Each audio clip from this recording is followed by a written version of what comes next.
So, ang titulo po ng mensahe, Fellowship a Must. Fellowship a Must, M-U-S-T.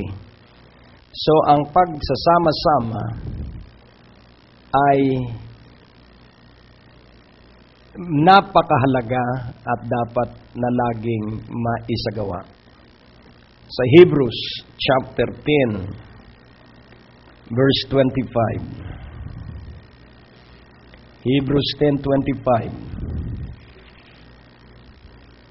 Not forsaking the assembling of ourselves together, as the manner of some is, but exhorting one another, and so much the more as you see the day approaching.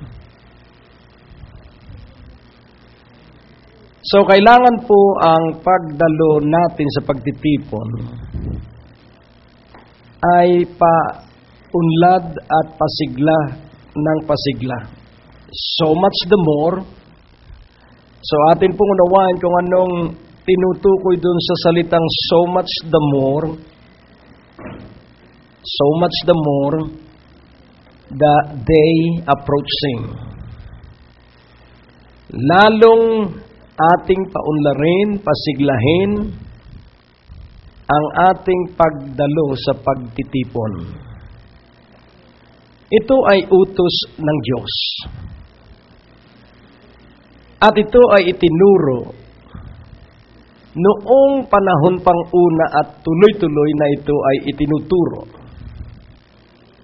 At kailangang masalo natin. Yun ang pangatlo, masalo natin ang apoy ng pagsasama-sama.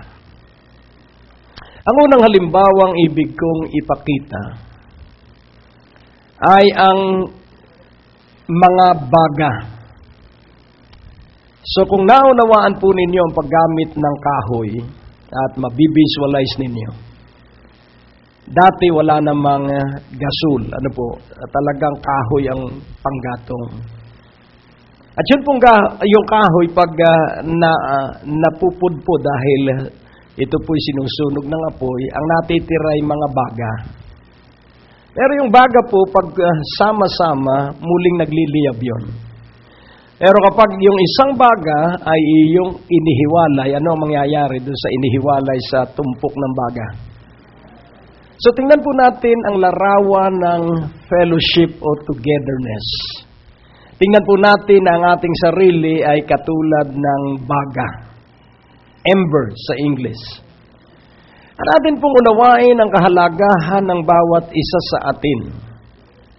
Na ang gusali po ay gusali lang. Pero sa sandali na ito ay pinasok ng mga taong umiibig sa Diyos, ang gusali ay nagiging banal na tahanan ng Diyos. Kaya napakahalaga na tayo po ay huwag nating kalilimutan, huwag nating kaliligtaan, at huwag nating gagawin na second sa priority natin ang pagdalo sa pagsamba. Gawin nating tampok at pangunahin ang pagdalo sa pagsamba. Bakit po tayo ay dapat dumalo sa pagsamba? Una, faith comes by hearing. Pangalawa, love can be exercised through one another. So, nakikita po natin na tayo po ay nakakarinig ng salita at ang salitang inyong maririnig ay angkop at tama sa panahon sa bawat buhay. At kung atin pong unawain, tayo po ay napapagpala ng sama-sama.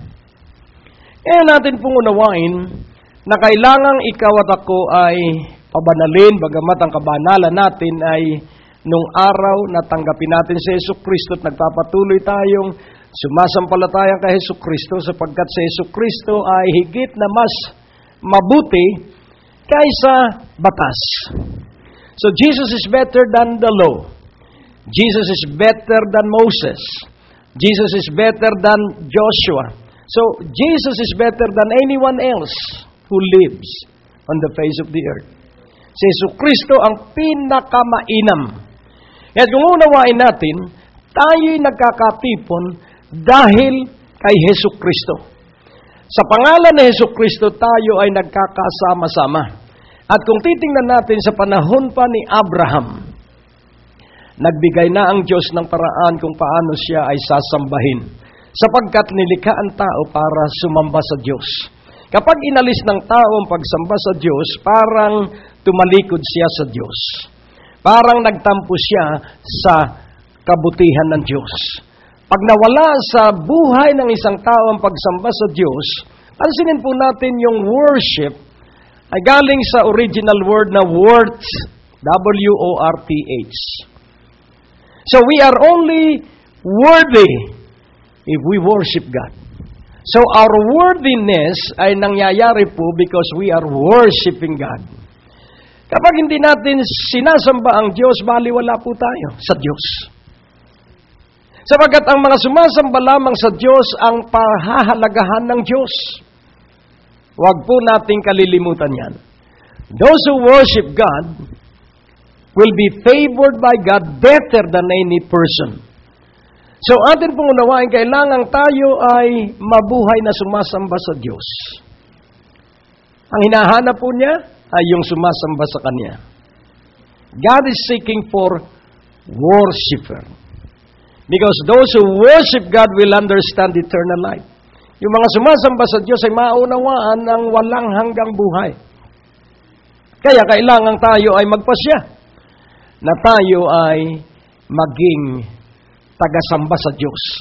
Ngunit natin pong unawain, bakit iniutos ang sinabi sa Hebrews 10:25, not forsaking. So pansinin po natin, not forsaking.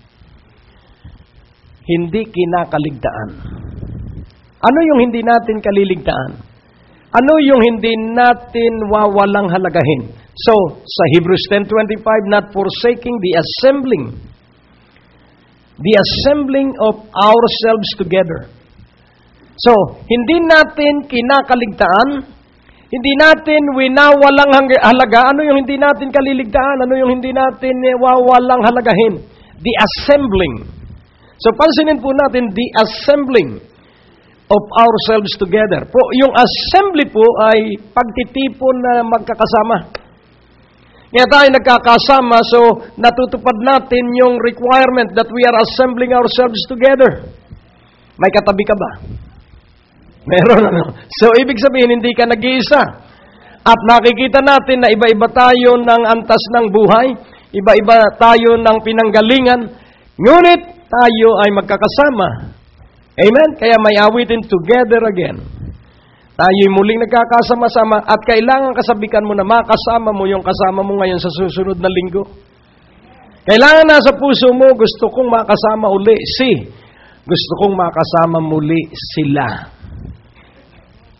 Kailangan pong paunlarin mo yung kasabikan sa pagdalo. Dahil pag ang inisip mo'y puro ikaw, maiinis ka sapagkat maraming iinis sa iyo. Ang isang taong naiinis, dadami ang nakaiinis sa kanya. Amen? So, kailangan po na ikaw ay makapagtagumpay sa iyong sarili. Ang mainisin ay hindi niya tanggap ang kanyang sarili. Kaya kailangan tayo ay huwag maging mainisin. Magsanay tayo na may kalooban na ano sa Tagalog ang gentle, may magandang kalooban. Kaya ito po ay mangyayari sa pagsasama-sama natin. At mapapansin mo na hindi mo napapansin na ang kapintasan ng iyong kasamahan sapagkat ikay abalay sa Diyos, hindi sa tao. Amen po ba? Kaya kailangan pag tayo nagtitipon-tipon, lumalakas ka. Hindi yung nanghihina na pag-uuwi, nung pumasok ka ng simbahan ay lulugo-lugo ka, at nung ikaw ay lalabas ng simbahan, nanlulupay-pay ka. Ang mabigat na simbahan yon. Kailangan yung lulugo-lugo paglabas ay napakakisig. Amen? Amen. Hallelujah. At paano mangyayari yun? Hindi po ito gawain ng pastor, ito po ay gawain ninyo. Kayo ang magpapasya na kayo ay mapagpala. Kayo ang magpapasya na makinig ng mabuti at maunawaan kung ano yung iyong naririnig Because faith come by hearing, and hearing the Word of God. So, there is no one to blame but us. Pag hindi natin natanggap ang pagpapala, it is nobody else's fault. It is our fault. Huwag mong isisisi kung kani-kanino kung hindi ka napagpala. Desisyon. Personal na desisyon ang mapagpala. Amen po ba? Kaya nga, not forsaking the assembling of ourselves together. Hallelujah. At ano po ang sabi rito? As the manner of some. So, hindi lang sa ating panahon, kahit noon, may mga Kristiyano na pag-birthday mo lamang na kikita. Pero hindi tayo. Nakikita natin ang isa't isa tuwing tayo ay nangagkakatipon. Amen? Amen. So, pansinin po natin, iwasan po natin yung phrase na as the manner of some. As the manner of some is. So, not forsaking the assembling of ourselves together as the manner of some is, but exhorting. So, pag nakita mo yung katabi mo, 2 Sundays ago at ngayon mo lang ulit nakita na umabsent siya ng 1 Sunday. Sabihin mo, bakit wala ka nung Sunday? Alam mo, ang isang taong hinahanap ay nagkakaroon ng lakas ng loob na laging makita. Nakukuha niyo po. Kahit po sa pamilya, pag hindi mo pinansin ang anak mo, kung saan-saan yan i-standby. Pero pag mahalaga sa iyo ang iyong mahal sa buhay, yun po'y laging magtutumulin sa pag-uwi. Bakit? Sapagkat siya'y mahalaga sa kanyang tahanan. Nakukuha niyo po. Kaya nga ating unawain, exhorting one another. And so much the more as you see the day approaching. So tayo po ay nagpapalakasan sa isa't isa. Amen? Kaya nga kung nalaman ko lamang na ikaw pala may problema sa paglilibing, kung nalaman ko lang yun, napadali sana yung mga pagtugon sa iyong suliranin sapagkat nalaman ng pastor. Amen po ba? May isa akong kaibigang pastor, umiiyak ang pamilya nung ako'y dumating. Parang sabi ko, anong problema? Ikikremate po si daddy. Pastor yung kaibigan kong yun. Bakit ikikremate? Wala po kaming pera. Ano? Dahil lang walang pera, ayaw ninyong i-cremate, ipakikremate ninyo dahil walang pera? Sabi ko, bibili tayo ng lote. At nasa kung ilan yung pastor na kausap ko ron, at ang sabi ko, huwag natin payagan yung kaibigan natin na sunugin. Mag-ambagan tayo. Nakabuo kami ng sapat na halaga para maibili ng lote yung aming kaibigan.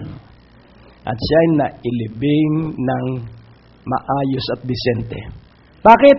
Nalaman kasi yung pangangailangan. Laging tatandaan natin, walang taong alam ang iyong pangangailangan. Kaya kailangan ipaalam mo sa Diyos at sa mapagkakatiwalaang kaibigan mo. Nakukuha niyo po? Nakakahiya ba ang magpaabot ng iyong kailangan kung kailangan? Kaya may mayaman sa simbahan para yung kanyang bahagi ng yaman ay ibigay dun sa kapatid na nangangailangan. Pero paano nga malalaman ng isang may pera na nangangailangan ng pera yung isang kapatiran ay hindi naman niya alam?